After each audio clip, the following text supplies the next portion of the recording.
اعوذ باللہ من الشیطان الرجیم بسم اللہ الرحمن الرحیم وبہ نستعین انہ خیر ناصر ومعین وصلی اللہ علی سیدنا محمد وآلہ الطاہرین واللعن الدائم علی اعدائهم اجمعین اما بعد فقد قال الفصل الثالث فی النبوۃ فإن قیل حکمت اللہ تقتضی نسب الانبیاء والرسل ام لا فالجواب تقتضی ذلك وتوجبه فإن قیل ما حد النبی وما حد الرسول فالجواب النبی هو الانسان المخبر عن اللہ تعالی بغیر واسطة أحد من البشر أأم من أن يكون له شريعة كمحمد صلى الله عليه وآله وسلم أو ليس له شريعة كيحيى عليه السلام مأمورا من الله تعالى بتبليغ الأوامر والنواهي إلى قوم أم لا والرسول هو الإنسان المخبر عن الله تعالى بغير واسطة من البشر وله شريعة إما مبتدئة كآدم عليه السلام أو تكملة لما قبلها كمحمد صلى الله عليه وآله وسلم مأمور من الله تعالى بتبليغ الأوامر والنواهي إلى قوم فإن قيل ما الدليل على أن نسب الأنبياء والرسل واجب في الحكمة فالجواب الدليل على ذلك أنه لطف واللطف واجب في الحكمة فالنسب الأنبياء والرسل واجب في الحكمة.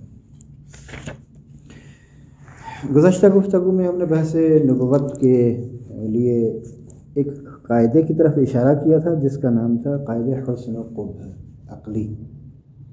اس کے مطابق خود بعثت انبیاء آیا حسن ہے یا حسن نہیں ہے؟ ہم نے کہا بعثت انبیاء حسن ہے، اور چونکہ تطبیق کا وقت نہیں تھا اس لیے آج پھر ہم اس پہلے عبارت کی تطبیق کریں گے، باقی جو وقت بچے گا تو آگے بحث کو بڑھائیں گے. الفصل الثالث فی النبوۃ، تیسری فصل نبوت کے بارے میں ہے.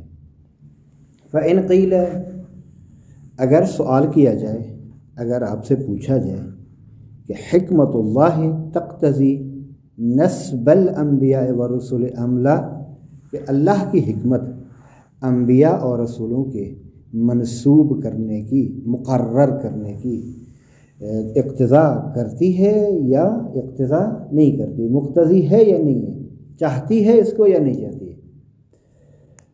کہتے ہیں فالجواب تقتضی ذالک وتوجبہ، ہاں حکمت پروردگار انبیاء کے منسوب ہونے اور رسولوں کے منسوب ہونے کا تقاضا بھی کرتی ہے اور اس کو واجب بھی قرار دیتی ہے. وتوجبہ، ہو کی ضمیر جو ہے وہ اس نسب الانبیاء و رسول کی طرف جائے گی، ذالک کا اشارہ بھی اسی نسب الانبیاء و رسول کی طرف ہے. فإن قیل، اگر سوال کیا جائے، پوچھا جائے آپ سے ما حد النبی وما حد الرسول، نبی کی ڈیفینیشن اور تعریف کیا ہے اور رسول کی تعریف اور ڈیفینیشن کیا ہے. فالجواب، تو اس کا جواب یہ ہے النبی هو الانسان المخبر عن اللہ تعالی بغیر واسطۃ احد من البشر، نبی وہ انسان ہے جو خبر دیتا ہے، خبر دینے والا ہے، اس میں فاعل، وہ انسان ہے جو خبر دینے والا ہے اللہ کی جانب سے کسی بھی بشر میں سے کسی واسطے کے بغیر. اعم من ان یکون له شریعۃ، برابر ہے کہ اس کے لیے شریعت ہو یا شریعت نہ ہو. محمد، صاحب شریعت کا ایک نام بتا رہے ہیں کہ صاحب شریعت جو نبی ہیں ان میں سے ایک آخری پیغمبر حضرت محمد مصطفیٰ صلی اللہ علیہ وآلہ وسلم. او لیس لہ شریعت، یا وہ صاحب شریعت نہ ہو، اس کے لیے شریعت نہ ہو، جس طرح حضرت یحییٰ کا یحییٰ علیہ السلام مأمورن، یعنی برابر ہے کہ وہ اللہ کی جانب سے اپنی قوم کی طرف اوامر اور نواہی خدا کو پہنچانے کا اس کو آرڈر دیا گیا ہو یا پہنچانے کا آرڈر نہ دیا گیا ہو.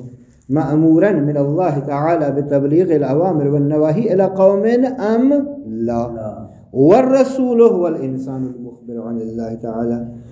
رسول وہ انسان ہے جو خبر دینے والا ہے اللہ تعالیٰ کی جانب سے بغیر واسطہ بشر کے. یہاں تک دونوں ایک ہیں، ٹھیک ہے، نبی اور رسول یہاں تک دونوں بالکل برابر ہیں. فرق یہاں سے ہے وَلَهُ شَرِيَةٌ، تو اس نے کہا یعنی رسول حتماً باید کیا ہونا چاہیے، صاحب شریعت ہو، لیکن نبی ضروری نہیں ہے کہ صاحب شریعت ہو. ممکن ہے صاحب شریعت ہو، ممکن ہے صاحب شریعت نہ ہو. والرسول هو الانسان المخبر عن اللہ تعالی بغیر واسطۃ من البشر وله شریعۃ، اور وہ اس کے لیے شریعت ہو اما مبتدئۃ، وہ شریعت یا تو ابتدائی شریعت ہو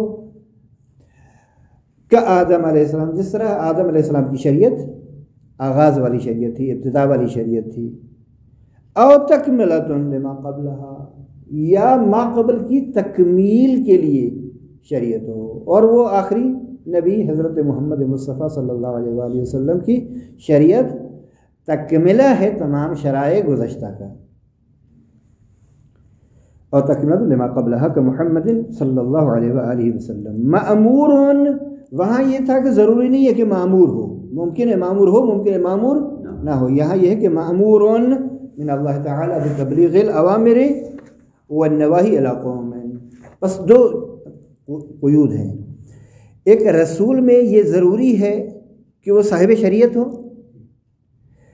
اور دوسری چیز اس میں ضروری یہ ہے کہ مأمور ہو اللہ کی جانب سے الہی احکامات اور اوامر اور نواہی کو پہنچانے کا اپنی قوم کی طرف. یہ اوامر الہی اور نواہی الہیہ کو ابلاغ کرنا، پہنچانے کا، تبلیغ کرنے کا اس کو آرڈر دیا گیا ہو اللہ کی جانب سے. لیکن نبی میں یہ ضروری نہیں ہے، ممکن ہے معمور ہو، ممکن ہے معمور نہ ہو. بس اس میں نسبت جو بنے گی نا وہ عام خاص مطلق کی نسبت بنے گی. فَإِنْ قِيلَ، صفحہ نمبر 35 میں، فَإِنْ قِيلَ مَا الدَّلِيلُ عَلَىٰ أَنَّ نَسْبَ الْأَنْبِيَاءِ وَالرُّسُلِ وَاجِبٌ فِي الْحِكْمَةِ. سوال، آپ نے کہا کہ نسب انبیاء اور نسب رسول، رسول جمع رسول ہے، جس طرح خود قرآن میں تلک الرسل فضلنا، جو صورت جمع ہے. کہتے ہیں کہ یہ حکمت پروردگار میں، حکمت الہیہ میں واجب ہے. خود اس کی دلیل یہ تو صرف ادعا ہے نا. آپ نے کہا کہ انبیاء کو منسوب کرنا، رسولوں کو منسوب کرنا حکمت پروردگار میں واجب ہے. دلیل کہتے ہیں دلیل یہ ہے فالجواب الدلیل علی ذلک انہ لطف. یہ دوسرا ایک قاعدہ ہے علم کلام میں جس کو قاعدہ لطف کہتے ہیں. اگرچہ اس قاعدے کے بارے میں انقلت ہے اور اعتراض علمی لحاظ سے ہے، لیکن اس کا دفاع بھی کیا گیا ہے. بہرحال اگر یہ قاعدہ مورد قبول نہ بھی ہو، فرض کریں، تو بھی انبیاء کے منسوب ہونے کی دلیل وہی دلیل عقلی جس کی طرف ہم نے قاعدہ حسن و قبح عقلی میں عرض کیا تھا. ذاتاً یہ چیز حسن ہے، جو چیز حسن ہے وہ حکمت پروردگار میں واجب ہے.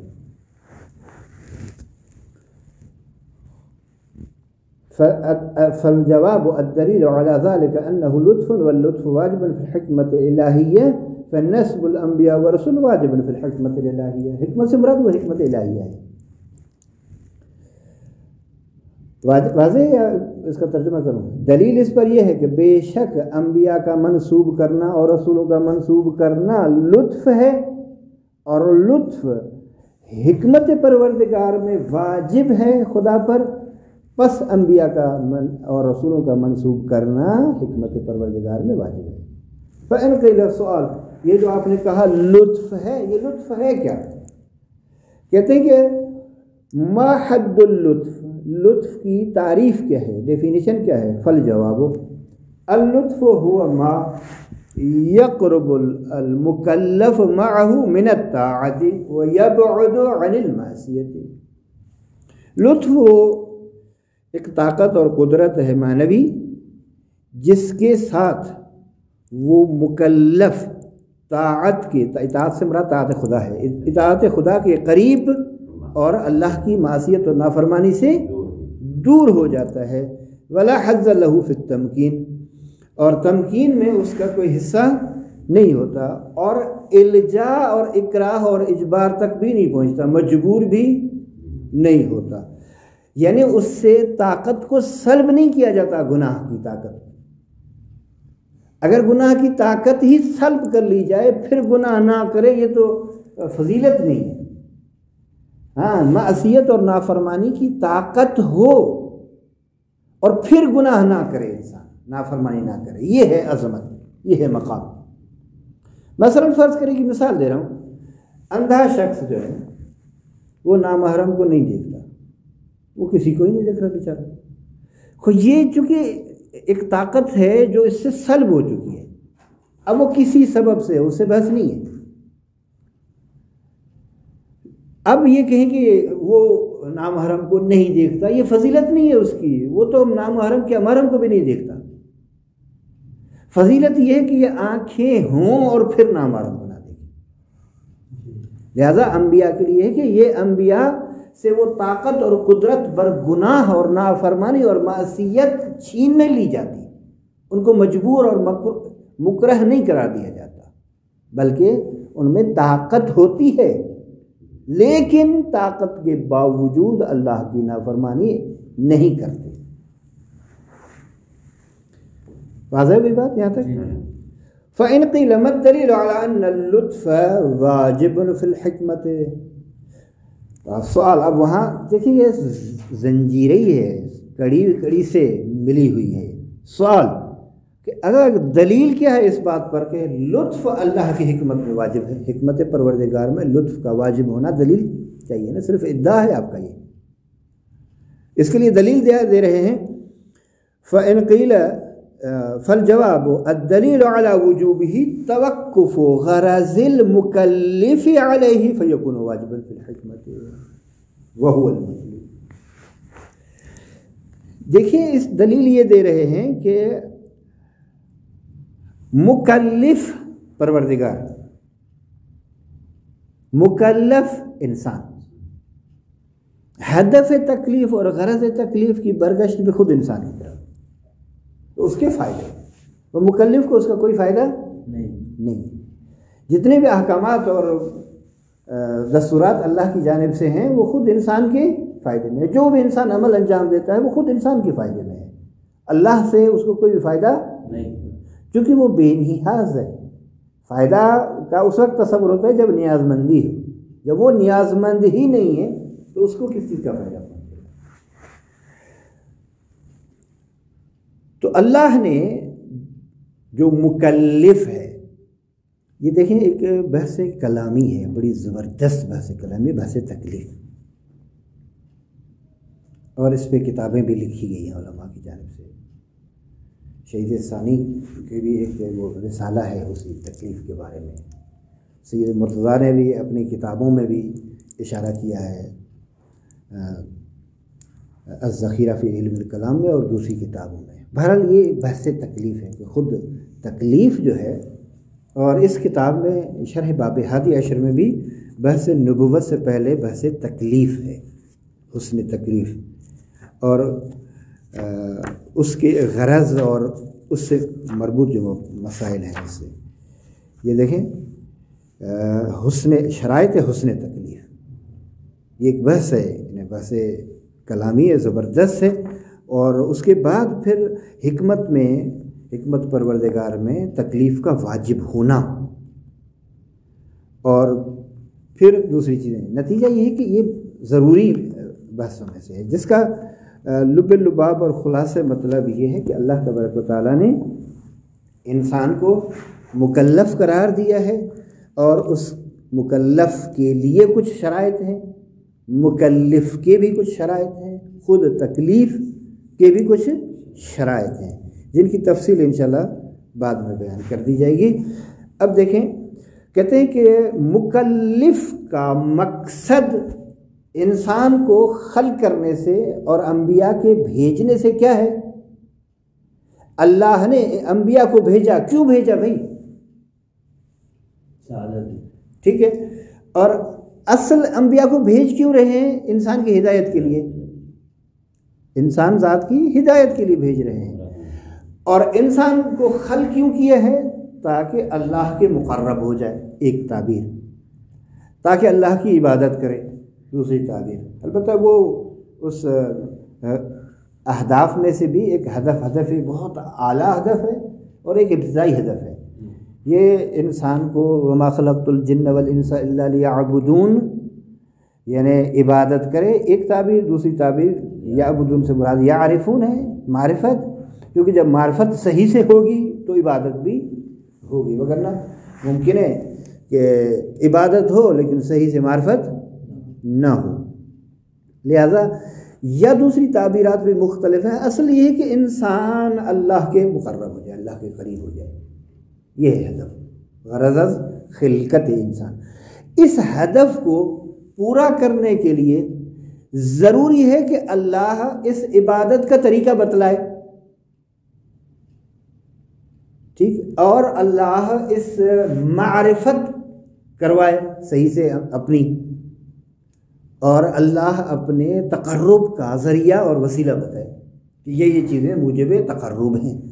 اور یہ اس وقت تک حاصل نہیں ہو سکتی جب تک اللہ انبیاء کو نہ بھیجے. بس انبیاء ان مطالب کو پہنچانے کے لیے اور ابلاغ کرنے کے لیے آئے ہیں، رسول پہنچانے کے لیے آئے ہیں. لہذا کہتے ہیں کہ الدلیل علی وجوبی کی ضمیر لطف کی طرف جائے گی.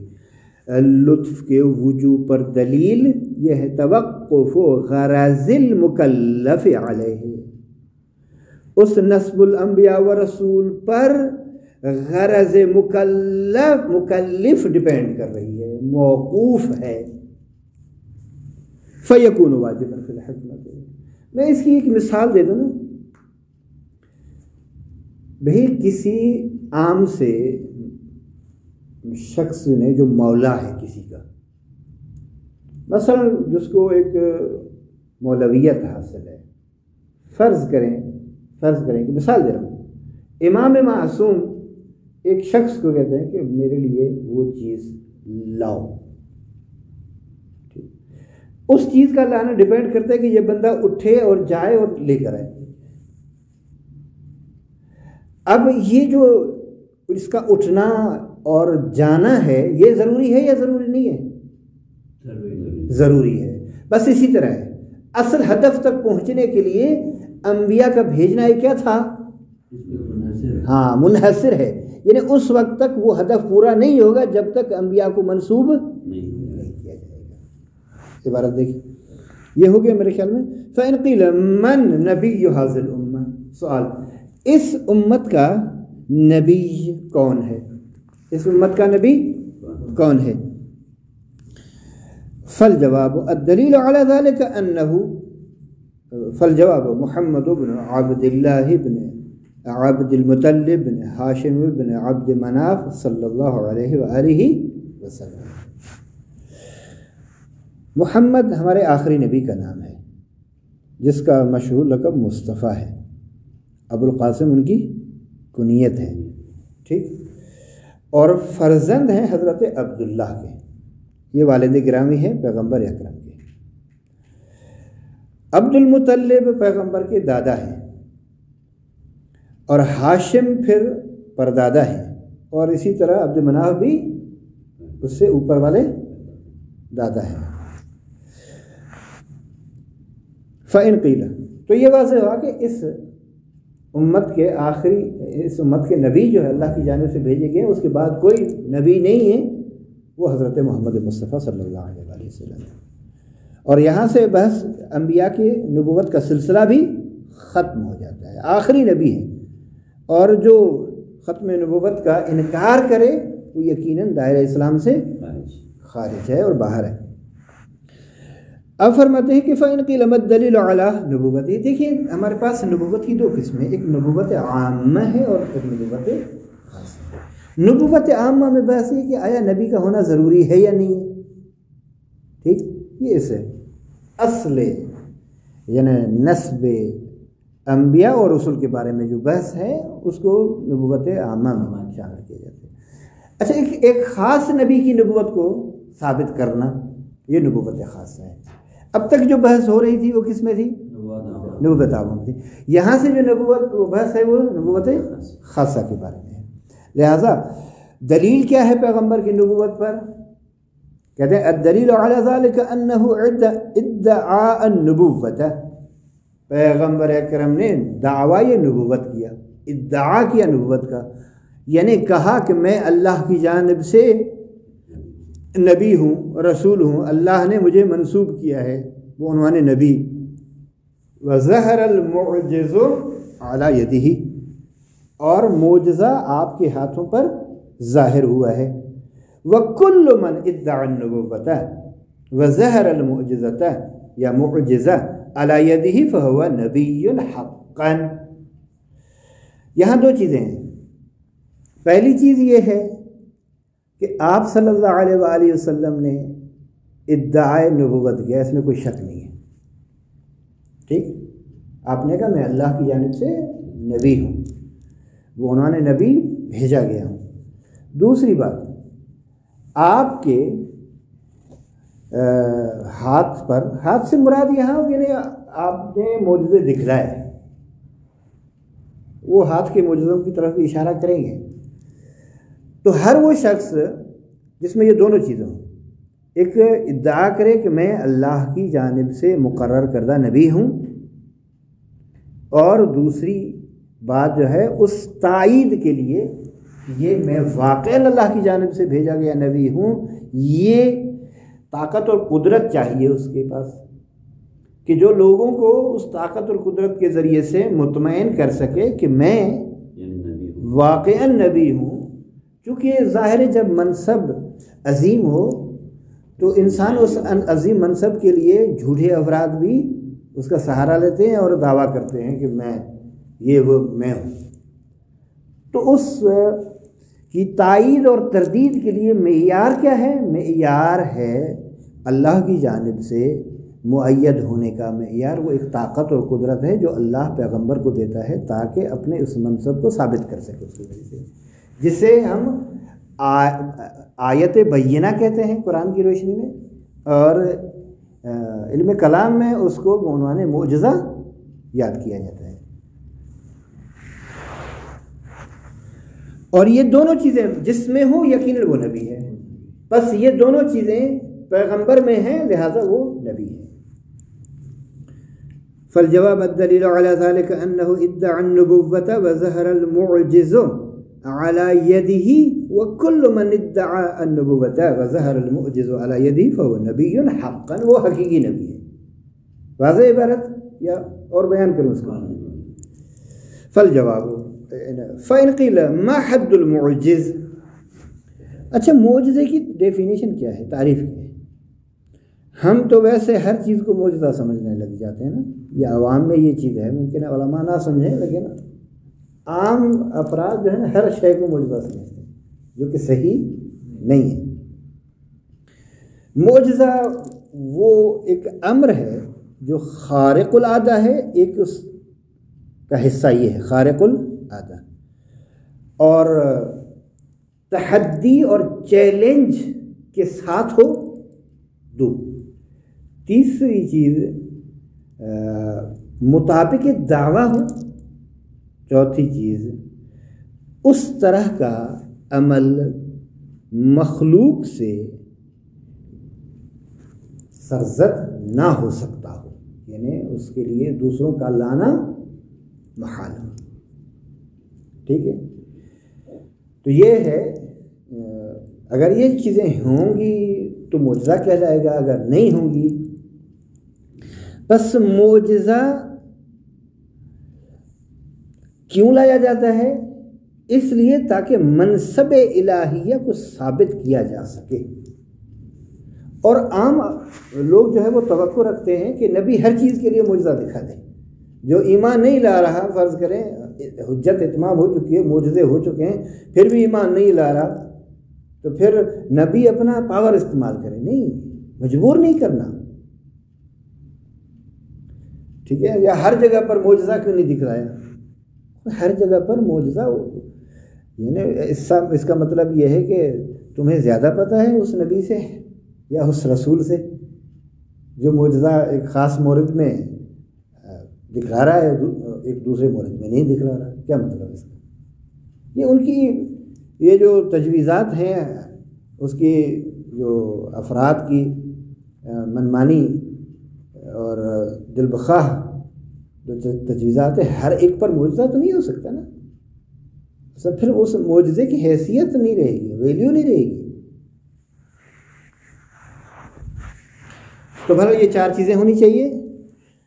بس یوں کہیں کہ وہ امر خارق العادہ جو مطابق دعویٰ ہو اور چیلنج کے ساتھ ملا ہوا ہو، اور اس کا انجام دینا، اس جیسے معجزے کو، اس جیسے امر کو انجام دینا مخلوق کے لیے متعذر ہو، ممکن نہ ہو، تو یہ اور اس بات منصب الہیہ ہو۔ یہ کام کس کے لیے ہو؟ منصب الہیہ۔ منصب الہیہ جو ہے وہ ممکن نبوت ہو، ممکن امامت ہو۔ اگرچہ بعض نے صرف نبی کے ساتھ معجزے کو مخصوص کیا ہے، لیکن اغاخوئی نے البیان میں یہ کہ لِإِثْبَاتِ مَنْصَبٍ مِنَ الْمَنَاصِبِ الْإِلَٰهِيَّةِ، مناصب الہیہ میں سے کسی منصب کے ثابت کرنے کے لیے۔ مناصب الہیہ رسالت بھی ہے، نبوت بھی ہے، حجیت بھی ہے، اور بہت سارے مناصب ہیں جن میں ایک منصب امامت بھی ہے۔ اور ہم چونکہ یہ عقیدہ رکھتے ہیں قرآن اور سنت کی پیروی کرتے ہوئے کہ امام منصوص من اللہ تبارک و تعالیٰ ہوتے ہیں، تو اس کے لیے بھی طاقت اور قدرت کا ہونا ضروری ہے جس کے ذریعے سے اپنے اس منصب خدا کو ثابت کر سکے۔ المعجز هو الامر الخارق للعادہ، معجزہ وہ امر خارق العادہ ہے، یعنی عادت سے ہٹ کر ہو، عادت کے مطابق نہ ہو، روٹین کے مطابق نہ ہو۔ مثلا یہ ایک مثال دے رہا ہوں، حضرت یوسف کے لیے اس بچے نے گواہی دی، عادت کے مطابق بچہ نہیں بولتا، چھوٹا سا نہیں بولتا نا، ٹھیک ہے۔ یا اس کی دوسری مثال، حضرت موسیٰ نے عصا پھینکا، عصا پھینکا تو اجدہا بن گیا، عادتاً اسی طرح ہوتا ہے؟ نہیں ہوتا۔ یا مثلا فرض کریں کہ پیغمبر اکرم صلی اللہ علیہ وآلہ وسلم نے، جس طرح امیر المومنین نے نہج البلاغہ میں یہ معجزہ بیان کیا ہے پیغمبر کا، کہ قریش نے کہا کہ اس معجزہ دکھائیں گے تو ہم ایمان لے آئیں گے، ورنہ ہم ایمان لانے والے نہیں ہیں۔ اگر یہ درخت ہے نا، گئے مثلا کسی جگہ پر، اس درخت سے یعنی کہیں کہ آپ کے حضور آ جائیں، پیغمبر نے اس کو اشارہ دیا اللہ کے حکم سے، آ گیا۔ پھر جب یہ دیکھا کہ ادھر آئے، اور یہ طول تفصیل ہے خود نہج البلاغہ میں صرف اشارہ کروں اس مطلب کی طرف کہ پیغمبر نے یہ معجزہ دکھایا ہے، پھر چلا جائے، پھر چلا گیا۔ تو یہ عادتاً ہوتا ہے اس طرح کہ کسی کے کہنے پہ درخت آ جائے؟ نہیں ہوتا نا۔ اور اسی طرح فرض کریں کہ مثلا یہ پتھر ہے میرے ہاتھ پر، اور پتھر یہ کلمہ پڑھیں، یہ عادتاً تو نہیں ہوتا پتھر کلمہ پڑھیں۔ یا مثلا کسی جانور کو ذبح کر کے اس کا گوشت لایا جائے اور وہ خود بولے کہ میرے اندر زہر ہے، یہ عادتاً نہیں ہوتا۔ یہ سب خارق عادہ امور ہیں۔ المقرون الخارق للعادت المطابق للدعوہ، ہاں مطابق بھی ہو۔ مثلا ایک مسیلمہ کذاب نامی شخص تھا جو پیغمبر کے ہم عصر تھا، اس نے اپنے ایریا میں نبوت کا دعویٰ کیا۔ اس کو جب پتہ چلا کہ ایک نبی ہیں جو مدینے میں، مکے میں ادعائے نبوت کر رہے ہیں اور اس کے یہ معجزات ہیں، تو کہتے ہیں کہ کون سے معجزات ہیں؟ وہ چار کچھ لوگوں نے ان کے معجزات پیغمبر کے بیان کیے، جن میں سے یہ ہے کہ ان کا معجزہ یہ ہے کہ اگر کسی کنویں میں پیغمبر لعاب دہن پھینکے تو اگر کنویں کا پانی شور ہے اور نمکین ہے تو وہ میٹھا ہو جاتا ہے، اور اگر پانی کم ہو تو بہت زیادہ ہو جاتا ہے مثلا۔ اور اسی طرح پیغمبر اکرم اگر کسی ایسے شخص کے یا بچے کے سر پر ہاتھ پھیریں جس کے بال نہ ہوں تو بال آ جاتے ہیں، اڑ جاتے ہیں، تو اس نے کہا کہ ہم بھی یہ معجزات دکھا دیتے ہیں۔ تو اس نے آئے تو کہ پہلا معجزہ وہی کنویں پہ گئے، تو اس نے بھی کنویں میں جب تھوکا تو پانی جو تھا وہ خشک ہو گیا، مطابق نہیں تھا نا۔ اور بچہ کچھ لے آئے، کچھ بچے ان کے پاس لے آئے اور کہا کہ اس پہ کم دم درود کریں، کوئی آ جائیں، تو ہاتھ جب پھیرا تو جو بال تھے وہ بھی جھڑ گئے، ختم ہو گئے۔ تو یہ مطابق نہیں ہے اس کے، جو کہہ رہا ہے اس کے مطابق وہ فعل واقع ہو، لہذا وہ امر خارق العادہ جو مطابق دعویٰ ہو اور مقرون بالتحدی اور چیلنج سے۔ مثلا بعض اعمال ہوتے ہیں کہ یہ جو جادوگر ہے وہ بھی انجام دیتے ہیں، ٹھیک، جادوگر بعض اعمال انجام دیتے ہیں۔ اب یہاں پھر ایک فرق ہو جائے، معجزہ اور سحر اور جادو جسے کہتے ہیں، اس میں کیا فرق ہے، اور ریاضت میں کیا فرق ہے۔ دیکھیے، ایک تو ان کا فرق ہے ہدف کے ذریعے سے، معجزے کا ہدف مختلف ہوتا ہے، جادو کا ہدف مختلف ہے، ہدف میں بھی مختلف ہیں۔ معجزے کا ہدف یہ ہے کہ منصب الہی کو ثابت کرنا، لیکن جادوگر کا ہدف ہے اپنا پیٹ، پیسے لوگوں سے لوٹ مار کرنا، ٹھیک ہے، دھوکہ دینا۔ وہاں ہدف یہ ہوتا ہے کہ لوگوں کو اللہ کی جانب انسان، یہاں ہدف یہ ہوتا ہے کہ لوگوں کو اللہ سے دور کرے۔ یہ ہدف کے لحاظ سے دونوں بالکل برعکس ہیں۔ ایک اچھا، اس جو خود معجزہ اور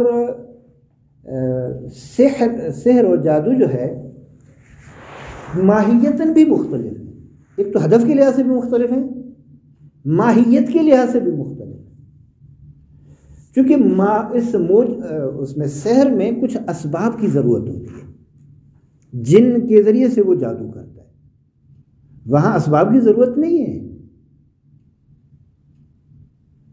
اچھا، تیسری بات یہ ہے کہ معجزے میں بہت کچھ زیادہ اعمال وغیرہ انجام نہیں دینے پڑتے، بس آرڈر ہوتا ہے، اشارہ ہوتا ہے، حکم ہوتا ہے، وہ فعل انجام ہو جاتا ہے، لیکن اس میں بہت سارے کرتب انجام دینے پڑتے ہیں جس کے بعد جا کر ہوتا ہے۔ لہذا ماہیتاً یہ دونوں مختلف ہیں۔ اچھا، معجزے اور کرامت میں ماہیت کے لحاظ سے کوئی فرق نہیں ہے، لیکن کرامت جو ہے وہ صاحب کرامت ادعا نہیں کرتا، لیکن معجزے میں وہ ادعا بھی ہوتا ہے، اس لحاظ سے یہ دونوں فرق ہو جائے گا ان میں۔ اور باقی دوسرے بھی فرق ہیں، انشاءاللہ کسی اور موقع پر ان کے بارے میں بحث کریں گے۔ تو یہ تعریف کو ذہن میں رکھیے گا، المقرون بالتحدی، چیلنج کے ساتھ ہو۔ اچھا، جادو میں ایک یہ ہوتا ہے کہ جادو کو باطل کیا جا سکتا ہے، ٹھیک ہے، اس جیسا جادو کوئی اور کر سکتا ہے، لیکن معجزے میں ایسے نہیں ہو سکتا۔ المتعذر علی الخلق الاتیان بمثلہ، اس جیسا عمل انجام دینا مخلوق پر متعذر اور محال ہو۔ سوال، فإن قیل بما علمتم انہ ادعى النبوۃ وظہر المعجز علی یدہ، یہ کہاں سے، آپ تو نہیں تھے اس وقت، یہ کہاں سے کہہ رہے ہیں کہ پیغمبر نے ادعائے نبوت کیا اور معجزہ آپ کے ہاتھوں پر ظاہر ہوا؟ کیا دلیل ہے آپ کے پاس؟ آپ اس زمانے میں تھے کہتے ہیں نہیں میں تو نہیں تھا، لیکن تواتر کے ذریعے سے یہ بات ہم تک پہنچی ہے، اور تواتر جو ہے وہ دلیل یقینی اور قطعی ہے۔ فالجواب علمنا بذالک بالتواتر، اس مطلب کو ہم نے تواتر کے ذریعے سے جان لیا ہے۔ فإنه لا يشك أحد في أن رجلا اسمه محمد بن عبد الله بن عبد المطلب بن هاشم بن عبد مناف ظہر بمکہ، کہتے ہیں کہ اس میں کوئی شک نہیں ہے، کسی بندے کو بھی کوئی شک نہیں ہے کہ ایک شخص محمد بن عبداللہ بن عبد المطلب بن ہاشم بن عبد مناف نامی ایک شخص مکے میں ظاہر ہوا اور انہوں نے نبوت کا ادعا کیا۔ یہ مسلمان تو اپنی جگہ پر، لیکن کافر بھی کہتے ہیں۔ اب رہا مسئلہ کہ معجزے آپ نے دکھلائے یا نہیں دکھلائے، یہ کہتے ہیں کہ وَأَمَّا ظُهُورُ الْمُعْجِزَةِ عَلَى يَدِهِ صلی اللہ علیہ وآلہ وسلم فَأَكْثَرْ مِنْ أَنْ يُحْصَى، کہتے ہیں معجزے اس سے زیادہ ہیں کہ ان کو شمار کیا جا سکے، یعنی شمار سے باہر ہیں، گنتی سے باہر ہیں، احصاء سے باہر ہیں، زیادہ ہیں۔ فَأَكْثَرْ مِنْ أَنْ يُحْصَى، زیادہ ہیں اس سے کہ ان کو شمار کیا جا سکے۔ حتی ضبط المسلمون له الف معجزۃ، حتیٰ کہ مسلمانوں نے پیغمبر کے 1000 معجزے ضبط کیے ہیں، یعنی لکھے ہیں، تحریر کیے ہیں۔ من جملتها، ان معجزات میں سے ایک معجزہ جو پیغمبر کا دائمی معجزہ ہے وہ قرآن کریم ہے۔ اچھا، من جملتها القرآن و انشقاق القمر، اور چاند کے 2 ٹکڑے ہونا، وحنین الجزع، اور جزع کا رونا، جزع یعنی وہی بھیڑ اور بکری کے جو جب بچہ ہوتا ہے نا اس کو کہا جاتا ہے حنین الجزع، ونبوع الماء من بین اصابعہ، اصابع جمع اصبع یعنی انگلیاں، آپ کی انگلیوں سے پانی کا چشمے کی طرح جاری ہونا، مثلا یہ انگلی ہے نا، پانی آپ کی انگلیوں سے ایسے جاری ہو رہا تھا جیسے لگ رہا ہے کہ چشمے سے پانی نکل رہا ہے۔ ٹھیک ہے۔ اچھا، دوسری بات یہ کہ آپ کی خدمت میں عرض کریں،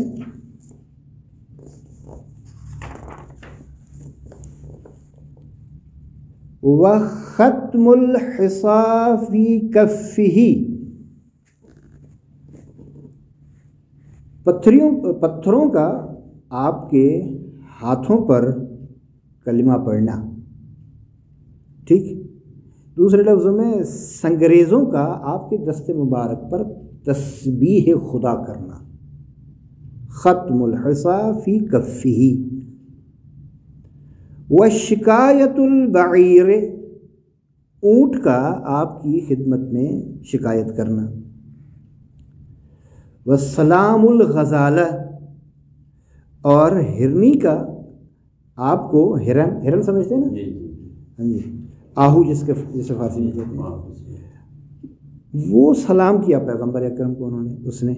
وکلام الذئب، ذئب کہتے ہیں بھیڑیے کو، ٹھیک ہے، اس کا کلام کرنا، گفتگو کرنا، بات کرنا۔ اور یہ نیچے حاشیے میں کچھ حوالہ جات بھی دیے گئے ہیں، دیکھیں مثلا یہی مسئلہ جو ہے کلام الذئب وہ اعلام الورا صفحہ نمبر 25 سے اور صفحہ نمبر 180 میں لکھا ہے۔ اور اسی طرح انشقاق القمر میں انہوں نے جو نمبر دیا ہے وہ تفسیر قمی کا دیا ہے، اور اہل سنت کی کتابوں میں سے صحیح بخاری اور اس کی شرح جو فتح الباری ہے اس میں بھی ہے۔ اور اس کے بعد حنین الجزع، حنین الجزع میں آپ کی خدمت میں عرض کریں کہ یہ حوالہ کہاں ہے؟ یہ اہل سنت کی کتاب کا ہے، سنن ترمذی میں اور صحیح بخاری میں اور فتح الباری میں، ان 3 کتابوں میں، ٹھیک ہے۔ اور نبوع الماء من بین اصابعہ، یہ بھی اہل سنت کی کتابوں سے حوالہ دیا ہے، سنن ترمذی، صحیح البخاری اور فتح الباری، فتح الباری جلد نمبر 6 صفحہ نمبر 457۔ اور آپ کی خدمت میں عرض کریں کہ ختم الحصا فی کفہ، یہ حوالہ جو ہے وہ اعلام الورا 180 صفحہ میں، روضۃ الواعظین 63 نمبر صفحہ میں، مناقب آل ابی طالب جلد نمبر 1 صفحہ نمبر 90 پر، اور شکایت البعیر میں حوالہ دیا ہے اسی اعلام الورا کا، سلام الغزالہ میں یہ اعلام الورا کا ہے، اور اسی طرح کلام الزیب میں ابھی عرض کر چکے ہیں وہ کلام الزراع المسموع۔ اور دیکھیں پیغمبر اکرم کے پاس ایک کسی حیوان کا ران کو لایا گیا اور اس میں زہر تھا، اس نے پیغمبر کو بتایا کہ میرے اندر زہر ہے، لہذا آپ تناول نہ فرمائیں۔ وَكَلَامُ الزِّرَاعِ الْمَسْمُومَةِ، مسمومہ یعنی جس کو سمی کیا گیا ہو، جس میں زہر ڈال دیا گیا ہو۔ وَإِشْبَاعُ الْخَلْقِ الْكَثِيرِ مِنَ الطَّعَامِ الْقَلِيلِ، مختصر اور قلیل سے طعام سے بہت زیادہ تعداد کو سیر کرانا۔ وَإِحْيَاءُ الْمَيْتِ، مردوں کو زندہ کرنا۔ وَالْإِخْبَارُ بِالْغَيْبِ، اور غیب کی خبریں دینا۔ وَأَمْثَالُ ذَلِكَ، اور اسی طرح کی دوسری چیزیں جو بعنوان معجزہ پیغمبر ہیں، اور دائمی معجزہ وہی قرآن کریم ہے۔ فَإِنْ قِيلَ مَا الدَّلِيلُ عَلَىٰ أَنَّ كُلَّ مَنْ ادَّعَى النُّبُوَّةَ ظَهَرَ الْمُعْجِزَ عَلَىٰ يَدِهِ فَهُوَ نَبِيٌّ۔ کہتے ہیں سوال، اب یہ سوال پھر وہ پہلے مطلب کی طرف جا رہے ہیں، بھی آپ نے کافی ہے پورا کرنا ہے یا یہیں تک کافی ہے؟ اچھا تو پھر انہیں بحث کو مختصر کر دیں، ٹھیک ہے۔ فَإِنْ قِيلَ مَا الدَّلِيلُ عَلَىٰ أَنَّ كُلَّ مَنْ ادَّعَى النُّبُوَّةَ وَظَهَرَ الْمُعْجِزَ عَلَىٰ يَدِهِ فَهُوَ نَبِيٌّ، یہ اصل اس مقدمے میں بحث کر رہے ہیں کہ ہر وہ شخص جو دعویٰ نبوت کرے اور معجزہ اس کے ہاتھ پر جاری ہو وہ نبی ہوتا ہے۔ دلیل اس کی کہتے ہیں، دلیل اس کی یہ ہے، یہ ایک مقدمہ ضروری اور بدیہی ہے، اصل دلیل کی ضرورت نہیں ہے اس کے لیے۔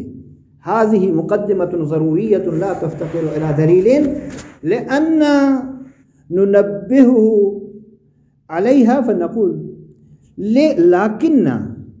لیکن ہم اس پر ایک آگاہی اور تنبیہ دے رہے ہیں، آپ کو متنبہ کر رہے ہیں کہ المعجز فعل اللہ تعالی،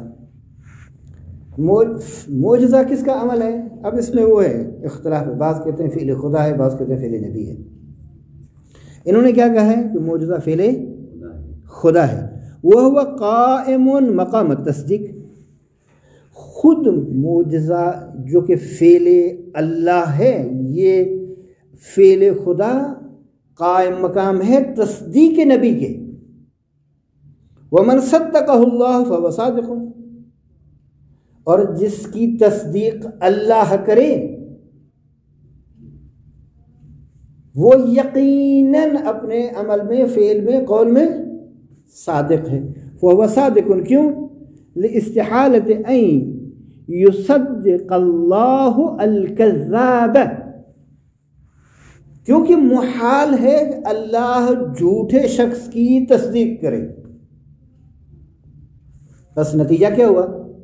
نتیجہ یہ ہوا کہ معجزہ فعل خدا ہے، فعل خدا حقیقت میں تصدیق خدا ہے، اور جس شخص کی اللہ تصدیق کرے یقیناً وہ صادق ہے اپنے ہر قول اور فعل اور عمل میں۔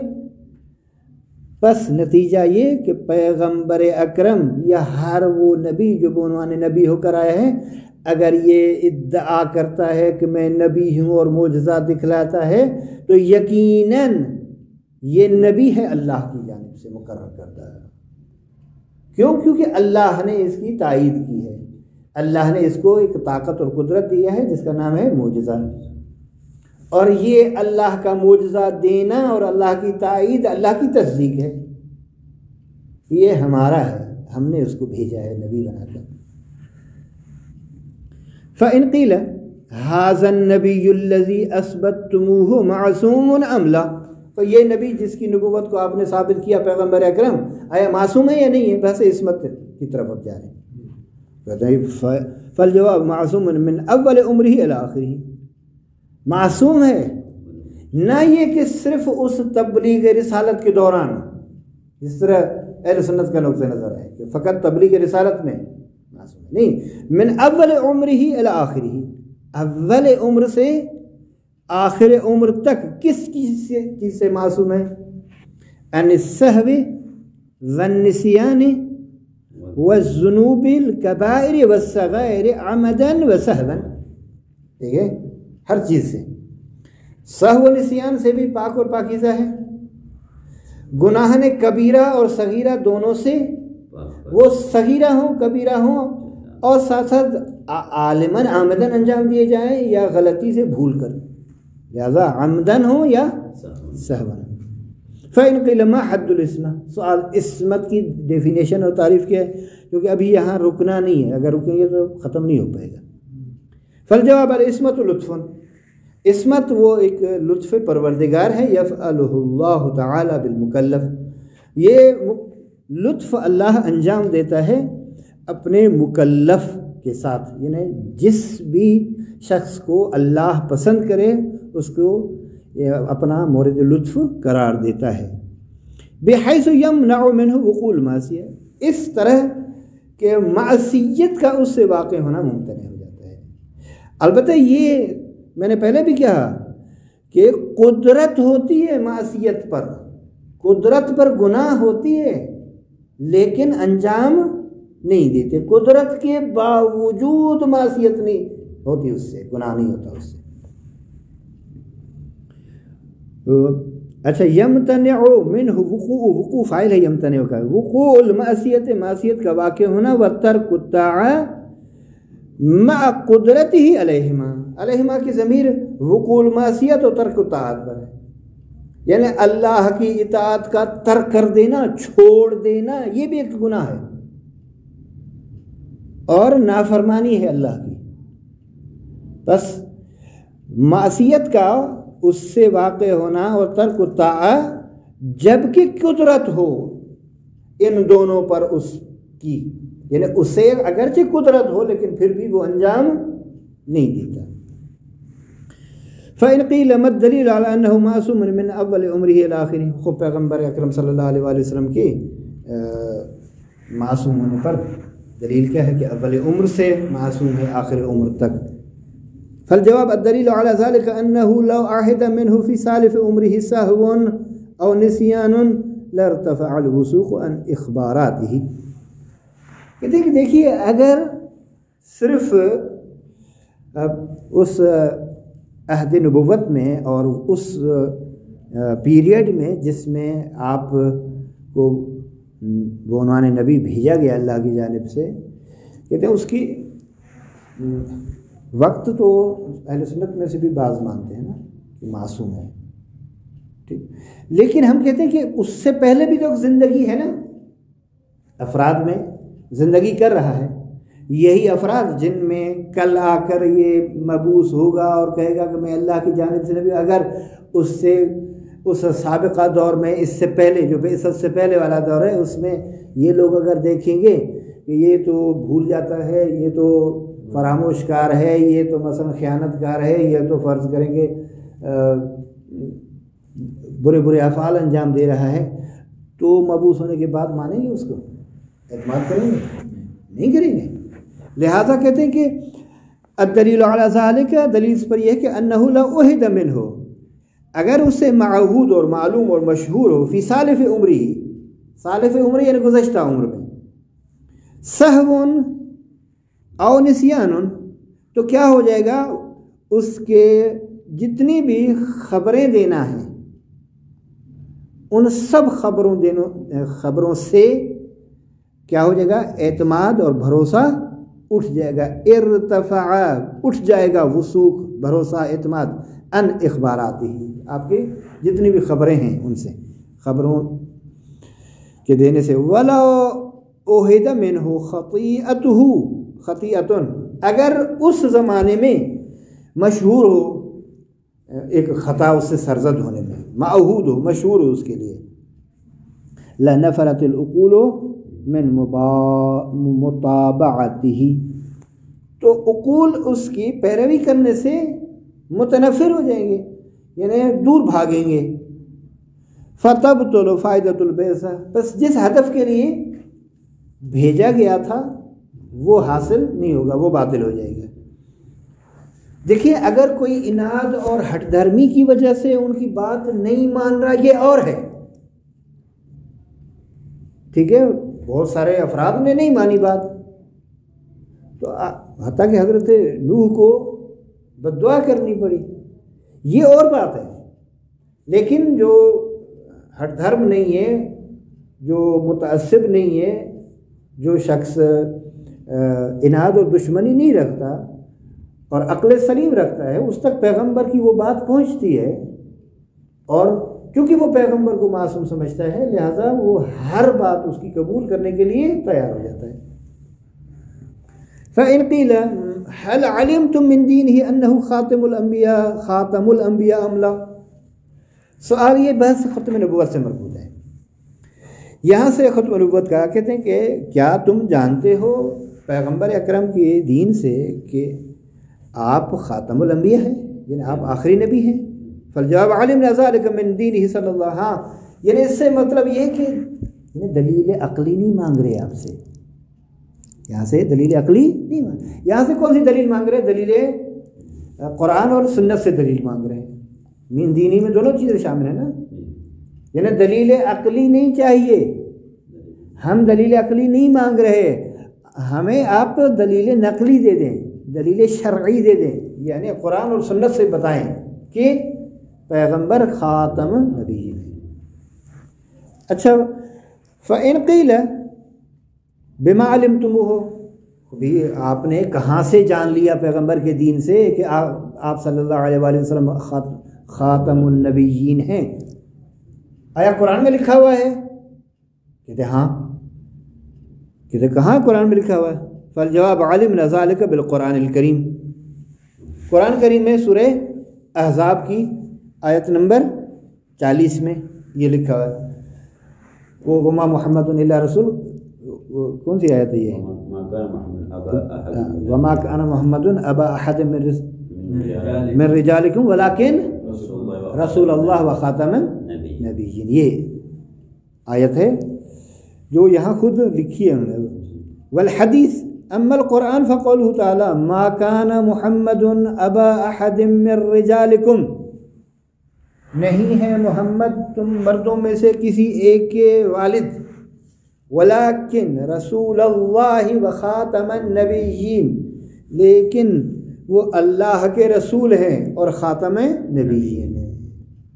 خود جمع بھی ہے اور الف لام بھی ہے، یعنی تمام انبیاء کے اینڈ میں آنے والے ہیں اور سلسلہ نبوت کو ختم کرنے والے ہیں، ختم کرنے والے ہیں.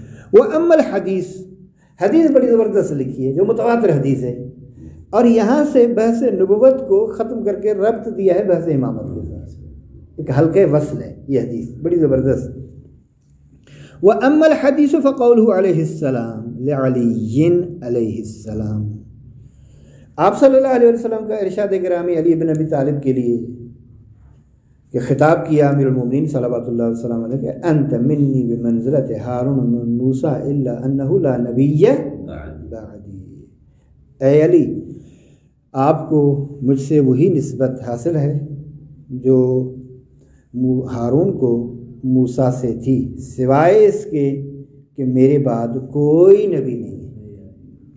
ٹھیک ہے، یہاں سے بحث امامت اور انشاءاللہ اسی حدیث پر بحث امامت میں گفتگو کریں گے. وآخر دعوانا الحمدللہ رب العالمین وصلی اللہ علیہ سیدنا محمد.